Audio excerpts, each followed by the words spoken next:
Здравейте, сега ще ви покажа как да направим микса за нашите кюфтета. Взимаме кайма. Ще е хубаво да е 60 на 40, т.е. 60% телешка, 40% трябва да е свинската, за да не се съберат.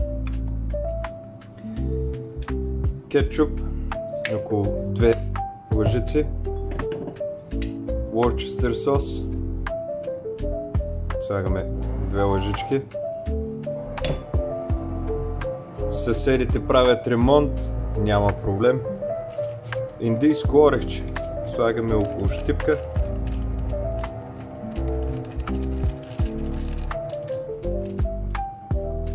Червен пипер.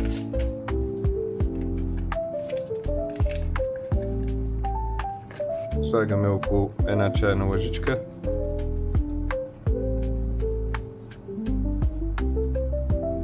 Така. Сега нещо много специално за мене, което аз харесвам да правя, е лимонени корички.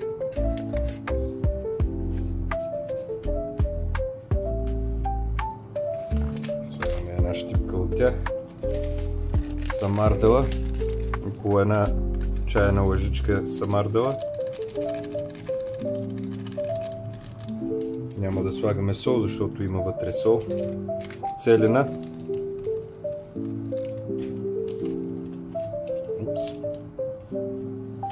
Ще го изчистим, няма проблем.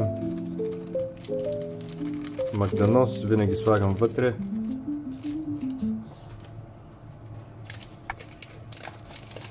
Слагам и 2 големи щипки шарена сол.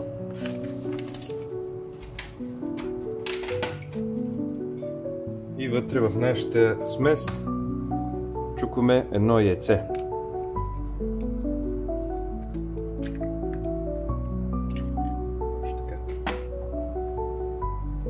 Сега не го препоръчвам на всеки, но понеже на мен това ми харесва, аз ще ползвам ето тази поправка. Маги вълшебен вкус. Не ме спонсорират. Просто я ползвам, когато работя с месо. И слагам вътре. В самите кюфтенца съвсем малко. Хващаме 2 ръкавици и намачкваме хубаво сместа, докато стане еднородна.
Така, върнахме се обратно. Сега за сосът доматено пюре,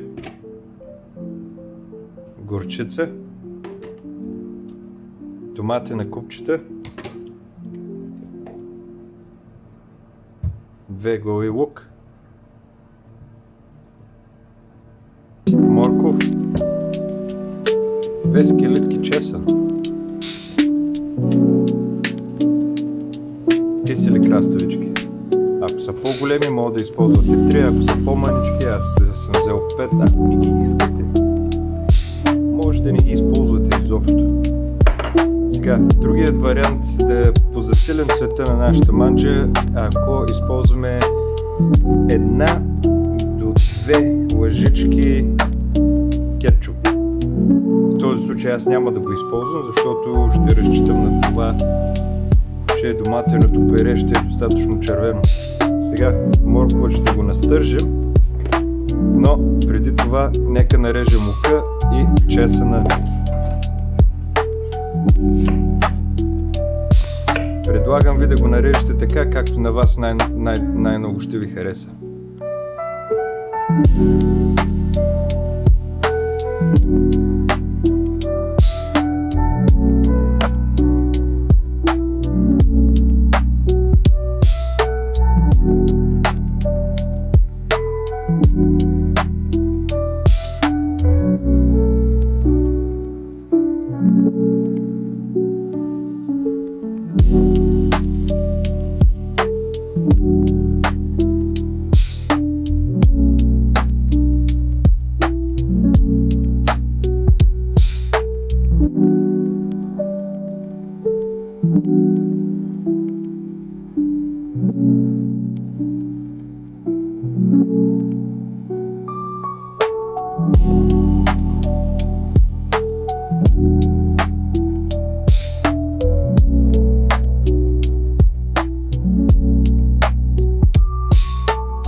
То е загряло, изсипваме всичко заедно вътре и го запържаме, докато лукът не смени своя цвят. Трябва да стане леко по-тъмен, тогава знаем, че сме готови да добавим доматите, нарязаните домати и малко вода. Сипваме всичко вътре и го запържваме, докато, както вече казахме, лукът не смени своя цвят.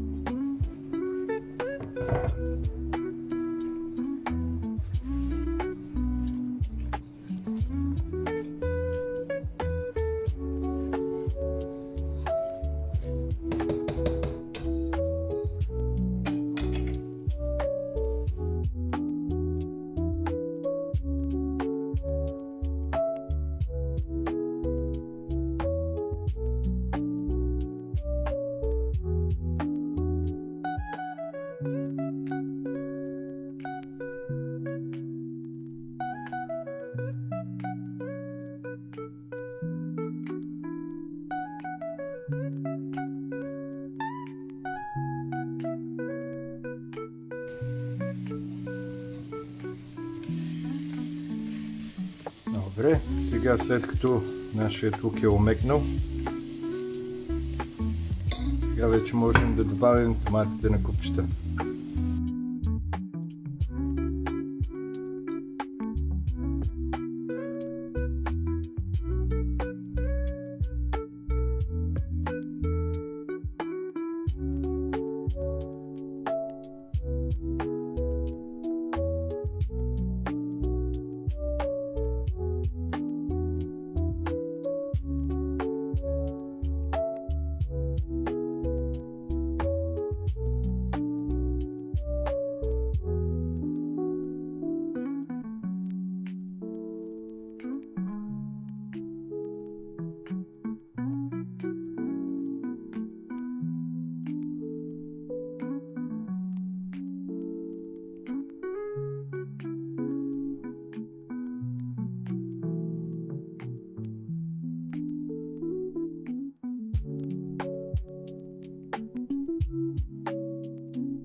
картофи, сварени, нарязани на купчета.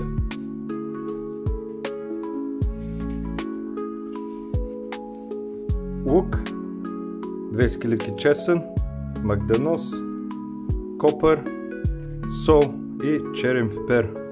Вътре съм ги смесил с малко олио и оцет бял. Сега това, което ще направим, е да разбъркаме нашите правки с лука и чесъна.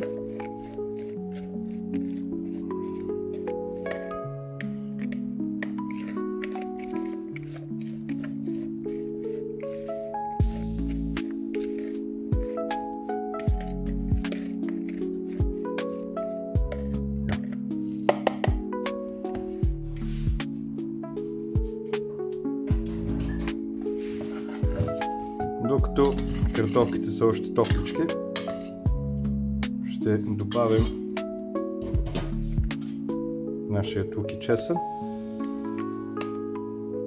По-малко, за да мога да го разбъркаме както трябва.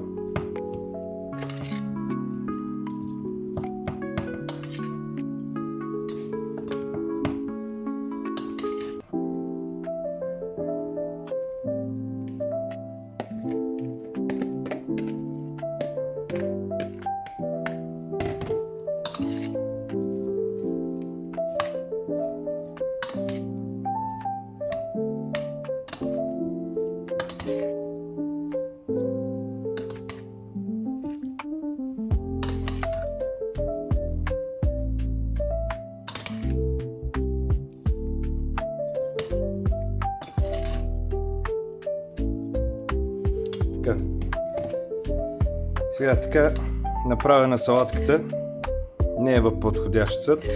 Аз ще я преместя в подходящ съд, но извинявам се, първо искам да ви покажа как бих презентирал самото ястие, което току-що направихме заедно. Взимаме една дълбока чинийка.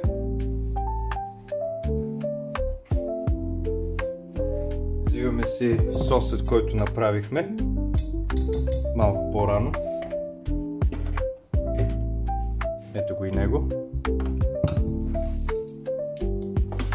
Сега ще ви покажа и как изглежда кюфтенцата.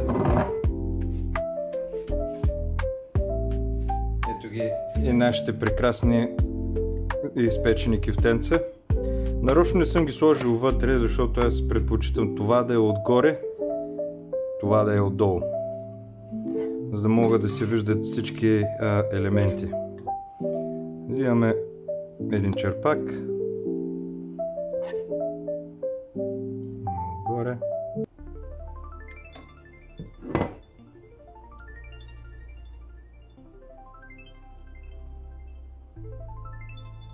Три кюфтенца.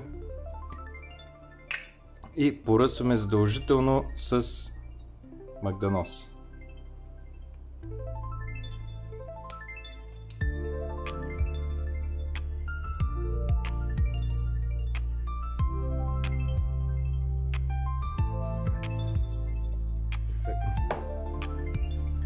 Ето как изглеждат.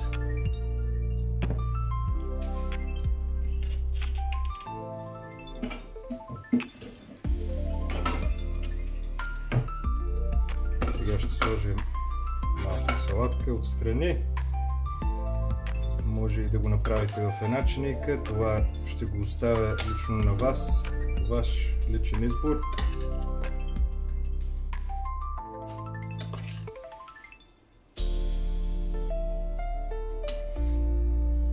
Ето и малко салатка. Двете ястия са готови с много лук и чесън за салатата и кюфтета с доматен сос. Много ви благодаря, че бяхте с мене. Надявам се тази рецепта да ви допадне, когато я изготвите, и да ви хареса също толкова, колкото ми хареса и на мен. Довиждане и ще се видим отново в епизод номер 3.